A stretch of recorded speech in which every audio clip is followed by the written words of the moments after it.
We have a real treat for you. Goldie Steiner of Canadians for Israel's Legal Rights.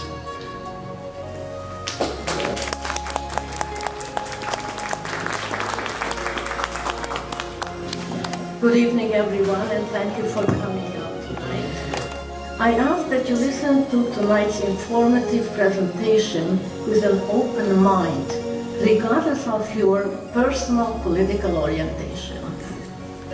First, I want to thank Sarah Burnemoff and her Toronto organizers for inviting me to say a few words about the Balfour Declaration, and for the honor of sharing the podium with Professor Kontorovich, the foremost authority on international law and the legal rights of Israel.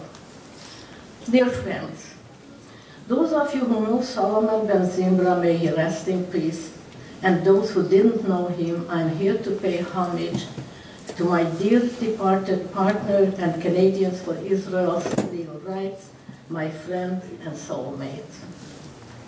It is he who enabled me to speak to you tonight on the subject of which I had scarce knowledge when we met 10 years ago. It is he who should be standing here instead of me, but I will attempt to do justice to his teaching and mentoring about the legal rights of Israel and its far-reaching global implications. On November 2nd, 1917, Lord Arthur James Balfour, the British Foreign Secretary, issued the famed Balfour Declaration, a clear expression of support for a national home for the Jewish people in Palestine.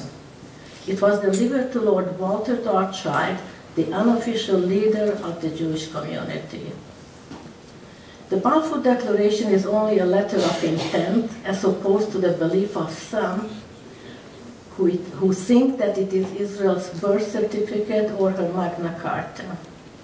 It did become a document of international law when its provisions were textually adopted and became part of Britain's obligations at the San Remo Conference in April 1920.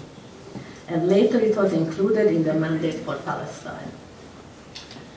It occupies about half a page, but it is a page in history, laying the foundations for, and in less than 30 years culminating in the independent state of Eretz Israel as proclaimed in 1948 by David Ben-Gurion. And today, as we enter its 100th anniversary, it is incumbent on us all to celebrate, and I repeat, celebrate rather than commemorate this declaration of monumental importance, to set the record straight in face of the ever-spreading lies and accusations by the so-called Palestinians that Israel is an occupier. Nothing is further from the truth. Our hope is that the government of Israel will join us in reminding the world community that Israel is ours from the river to the sea. We urge the government of Israel to unhesitatingly and without further delay to embrace the imperative of educating our youth to arm them with fact-based knowledge. Knowledge is power.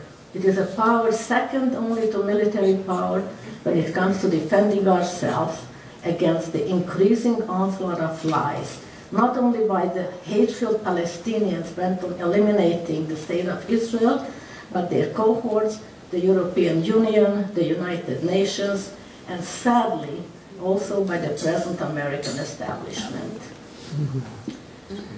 And now I would like to announce the official launch of Canadians for Balfour 100, comprised of active and influential lawyers and individuals in the Greater Toronto area. We are in the process of bringing together a coalition of organizations, individuals, and members of the international community to celebrate the 100th anniversary of the Balfour Declaration and educate the world and the wider public on its meaning and implications. Those of you who are interested in learning about this initiative, please stop at the tables in the back before you leave this evening, where you can pick up our information, postcards, and you may also add your name to the sign-in sheets to keep you informed of our progress. And I want to thank Marie, who is sitting at the table, who will be handing out the information I just mentioned. And thank you all again for coming.